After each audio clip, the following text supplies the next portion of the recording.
Alhamdulillahirabbil alamin. Wassalatu wassalamu ala asrofil anbiya'i wal mursalin wa ala alihi wa sahbihi ajma'in. Asyhadu an la ilaha illallah wahdahu la syarikalah wa asyhadu anna Muhammadan abduhu wa rasuluh. Amma ba'd. Ahlan wa sahlan. Bertemu dengan channel kami Anue Spasi Gerah. Baik, sebelum melanjutkan video ini, kami mohon klik like and comment, juga klik warna merah subscribe-nya. Oke, terima kasih.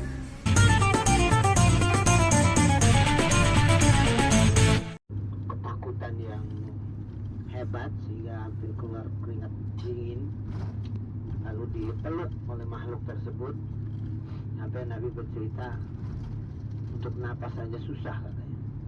Setelah itu dilepas dan muncul perintah lagi, Iqra, baca. Sampai 3 kali perintah itu baca. Nah, barulah kemudian makhluk ini menyampaikan wahyu ayat 1 sampai 5 dari surat Al-Alaq. Iqra bismi rabbikal ladzi khalaq, khalaqal insana min 'alaq.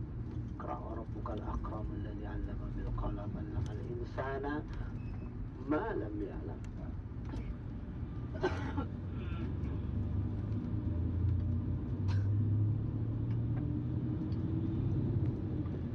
Nabi ya, karena memang kondisinya sangat takut, malam ketemu makhluk yang dalam tanda kutip aneh lah gitu, baru dalam hidupnya melihat, turun langsung masuk ke area rumah itu. Dia ketuk pintu, dibuka oleh istrinya, kelihatan pucat Nabi itu dan mengatakan dasiruni, selimuti saya, dasiruni, dasiruni. Lalu ditanya oleh Khadijah dengan wajah yang tidak menakutkan tentunya, karena melihat suami kondisi kayak gitu tuh dia tidak panik. Dan dia mengatakan, apa yang terjadi? Lalu Nabi mengatakan, saya melihat sesuatu dan saya khawatir tentang itu. Lalu kata Khadijah, ya Muhammad, Allah tidak mungkin mengecewakanmu, sebab kamu orang yang paling pandai menyambung silaturahim, kamu orang yang terus-menerus mengajak kepada kebaikan, kamu orang yang senang meringankan beban orang lain, kamu orang yang senang memberi bantuan kepada orang lain. Jadi puji-pujian yang muncul dari Khadijah. Padahal Nabi pada waktu itu sedang takut yang luar biasa, tetapi dihibur oleh Khadijah dengan kalimat-kalimat yang indah. Dan memang selayaknya ini yang harus dilakukan oleh seorang istri manakala suami dalam kondisi takut. Jangan ditambah takut, jangan ditambah panik, tapi jadilah penggembira. Ya, jadi itu fungsi atau pekerjaan istri itu adalah sebagai penggembira. Penggembira itu artinya menghibur suami dalam kondisi apapun, karena yang berkewajiban cari nafkah itu kan suami. Capek dan lain sebagainya, begitu kembali hibur. Jangan malah sebaliknya, ketika bekerja dipuji, tapi ketika hilang pekerjaan, pulangkan aku ke orang tuaku, katakan gitu. Ya, nah ini Khadijah tidak seperti itu. Jadi kondisi istri ini adalah yang menghibur, yang menggembirakan. Inilah istri solehah. Setelah itu Nabi diselimuti sambil mengatakan, istirahatlah, tenangkan. Nanti kalau udah tenang, kamu akan saya bawa ke anak laki-laki paman saya, namanya Waraqah bin Naufal. Begitu sudah istirahat, sudah tenang, barulah dibawa ke Waraqah. Waraqah ini orang sudah sepuh, ya, kemudian matanya juga sudah tidak melihat normal. Tapi Waraqah ini dikenal sebagai ahlul kitab, padahal dia bukan ahlul kitab. Kenapa? Karena dia pandai bahasa Ibrani, pandai bahasa Suryani, sehingga pernah membuat atau menyalin Injil dalam bahasa Suryani, Waraqah. Setelah itu ditanya oleh Waraqah, ini siapa Khadijah dan ini siapa suamiku? Ya, ada apa? Kata Khadijah, bicaralah, ceritakan apa yang kau lihat. Dia cerita panjang. Waraqah ngambil kesimpulan, wallahi, kata, demi Allah, apa yang kamu lihat itu dulu pernah dilihat oleh Musa alaihi salam. Dan demi Allah, kalau saya umur panjang, saya diberi kekuatan, saya akan membela, saya akan berkorban untukmu Muhammad. Pada saat diusir oleh kaummu, akulah sebagai pembelanya. Kaget Nabi itu waktu itu. Kenapa kaumku mengusirku, katanya? Bukankah mereka itu sayang, bukankah mereka itu baik padaku? Kata Waraqah, karena kamu akan mengemban risalah besar. Kamu akan menjadi seorang nabi, seorang rasul. Masya Allah. Dari mana Waraqah ini tahu? Dalam kitab-kitab yang lalu atau terdahulu, Injil, Zabur, Taurat, dan para nabi, para rasul dahulu itu semuanya mengabarkan tentang kedatangan nabi akhir zaman. Semua itu. Makanya ya ketika ada berita kayak begitu itu, ya kalau pakar-pakar sejarah sudah memahami. Termasuk orang-orang Yahudi juga semua tahu bahwa akan datang nabi akhir zaman. Sudah, dari sini Nabi Sallallahu Alaihi Wasallam kembali dan kemudian melanjutkan tahanusnya ke Gua Hira, tapi tidak datang lagi orang itu. Artinya makhluk yang dikatakan sebagai namus oleh Waraqah itu. Karena tidak datang, timbullah rasa rindu. Jadi karena awalnya takut, karena nggak tahu itu siapa, begitu dikasih tahu kan ada kerinduan. Kerinduan ini terus terpendam, ya, yang menyebabkan beliau khawatir, takut tidak turun lagi. Khawatir yang terlalu berlebih, munculnya adalah ketakutan. Ya, takut jangan-jangan saya ditinggal, takut jangan-jangan malaikat ini tidak menghampiriku lagi. Maka di dalam hadis yang diriwayatkan oleh Imam Bukhari, dan itu ada di dalam kitab Sahih Bukhari, Nabi SAW memutuskan untuk segera bertemu dengan malaikat itu. Tidak ada cara lain kecuali mati. Maka Nabi berangkat ke Gua Hira lagi, ke Jabal Sur. Nah, di tengah jalan, artinya di tengah gunung ini, itu ya dikatakan Nabi akan lompat dari gunung ini untuk segera bertemu intinya. Dalam bahasa lain itu bunuh diri gitu. Ya, itu ada soalnya hadisnya itu. Nah, kemudian begitu akan melaksanakan niat tersebut, tiba-tiba terdengar suara kasal-salatil jaras, seperti gemerincing bel gitu. Begitu melihat ke atas, ternyata makhluk itu duduk di singgasana antara langit dan bumi, besarnya luar biasa, ya, dan kokoh kelihatannya gitu. Ketakutan menggigil betul-betul Nabi itu. Wah, takutnya luar biasa. Tiba-tiba ya keluarlah ya suara, innaka la Rasulullah, sungguh engkau ini adalah utusan Allah wahai Muhammad. Takut pulang dia, akhirnya enggak jadi. Ya, karena udah ketemu masih takut juga. Lalu bertemu dengan Khadijah, selimuti saya. Ini untuk yang kedua kali ini. Ada apa Muhammad, makhluk itu aku jumpai lagi, katanya. Aku bertemu lagi.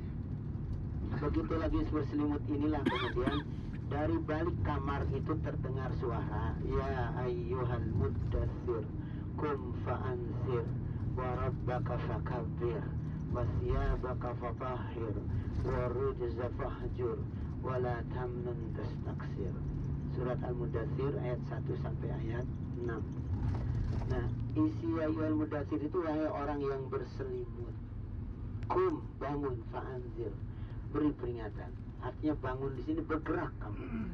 Sudah, sekarang saatnya sampaikan wahyu, sampaikan risalah, fa'anzir. Rabbaka fakabbir, dan besarkan nama Tuhanmu. Wa thiyabaka fatahhir, dan sing-sing lengan bajumu, bersihkan bajumu. Wa rujza fahjur, segala hal yang buruk, segala yang tidak baik, tinggalkan. Wala tamnun tastaksir, dan di dalam bawa misi dakwah ini jangan mengharap sesuatu yang lebih dari apa yang kamu berikan. Wala tamnun tastaksir. Kemudian setelah ayat ini turun, Nabi bangun dan mengatakan kepada Khadijah, Khadijah sudah tidak ada waktu untuk tidur, sudah ada waktu untuk istirahat. Kita akan menyampaikan risalah. Disambut oleh ya Khadijah, ya siap. Dan Khadijah pada waktu itu menyatakan diri masuk Islam. Dialah wanita pertama menyatakan masuk Islam langsung di hadapan Nabi. Lalu kemudian Nabi menghampiri sahabatnya Abu Bakar. Abu Bakar pun langsung ya berislam. Lalu didatangi lagi Ali. Ali masuk Islam. Ya, dan seterusnya. Ya, dari Abu Bakar di bawah siapa? Umar, Ali. Umar belum waktu itu. Utsman juga belum. Nah, kemudian Nabi mulai berdakwah ini pelan-pelan selama 3 tahun di Mekah ini. Ya, kemarin alasannya sudah kita sampaikan. Kenapa? Karena memang waktu itu jumlah masih sedikit, jadi belum ada pengikut. Kalau disampaikan dengan terang-terangan, khawatir ini akan menjadi presiden buruk gitu. Nah, maka begitu sudah ada pengikut 43 orang selama 3 tahun ini, Nabi kemudian mendapat satu ayat yang menganjurkan agar menyampaikan ini terang-terangan kepada orang-orang terdekat. Wa anzir ashiratakal aqrabin. Jadi sampaikan kepada saudara-saudaramu yang dekat. Dikumpulkan mereka di sofa, itu mulai dakwahnya. Ya, sampai kemudian ada seorang yang bernama Abu Lahab, pamannya sendiri, yang marah terhadap pertemuan tersebut dengan menunjuk muka Nabi dan mengatakan alihadza jama'tana. Apa karena ini kau kumpulkan kami di tempat ini? Ya sudah, ya jadi itu riwayat singkat tentang ya Jabal Nur ini. Nah, mudah-mudahan artinya usaha kita ya, karena kita sudah paham sejarah ya, sehingga bukan hanya sekedar nyari berkah dalam pengertian seperti kita naik ke gunung mana gitu nyari pesugihan, enggak, semata-mata karena cinta kepada Nabi ya, bukan karena yang lain ya, karena tempat ini pernah ditinggali oleh Nabi. Bahkan di kalangan ulama itu jangankan tempat berhari-hari, Nabi singgah di satu tempat itu berkah untuk selama-lamanya ya, itu mereka yakini betul. Sehingga kayak rumah Nabi yang di dekat di Marwah itu, di luar itu kan ada toilet yang biasa itu, lurus lagi ada rumah seperti segi 4 gitu, warna putih ke kuning-kuningan.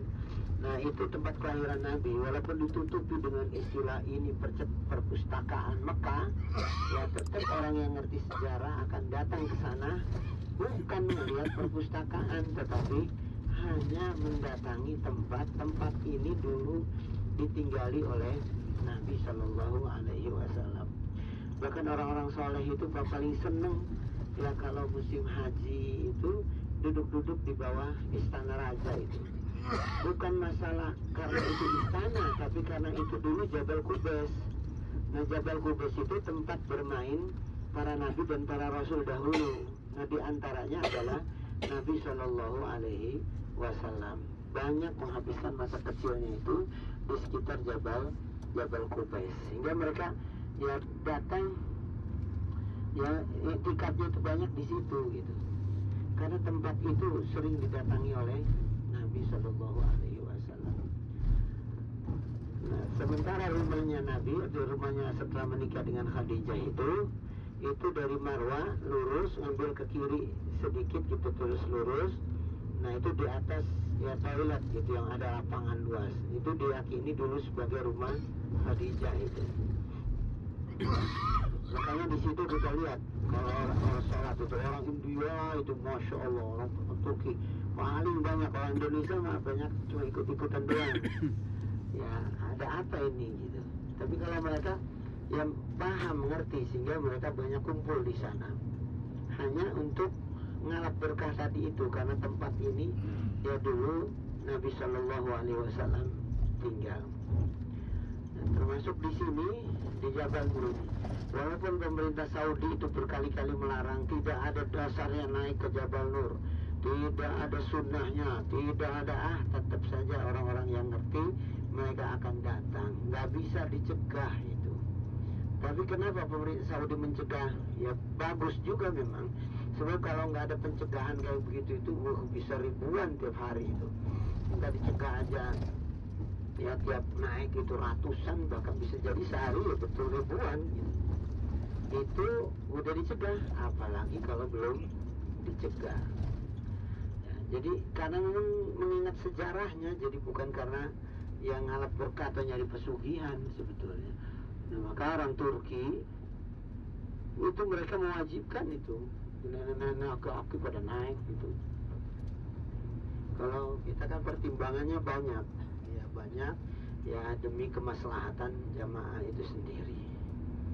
Ya mudah-mudahan usaha kita ini berkah, artinya ya tetap ada kebaikan di dalamnya dan banyak hikmah yang kita bisa ambil dari perjalanan ini. Dan mohon Pak, Ibu, yang sekiranya nanti ini yang paling berat ini dari turun bis sampai ke atas ke bawah gunung itu yang berat sebetulnya.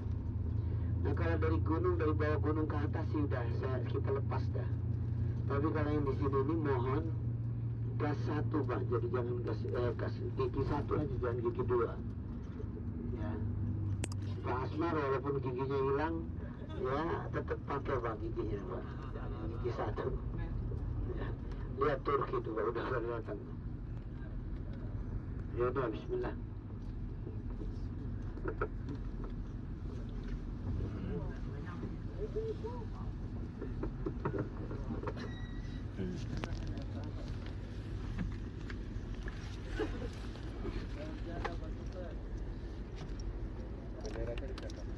Ada di belakang. Berapa nanti? Ada berapa tak? Tat. Berapa? Yang kumpul udah pada kumpul.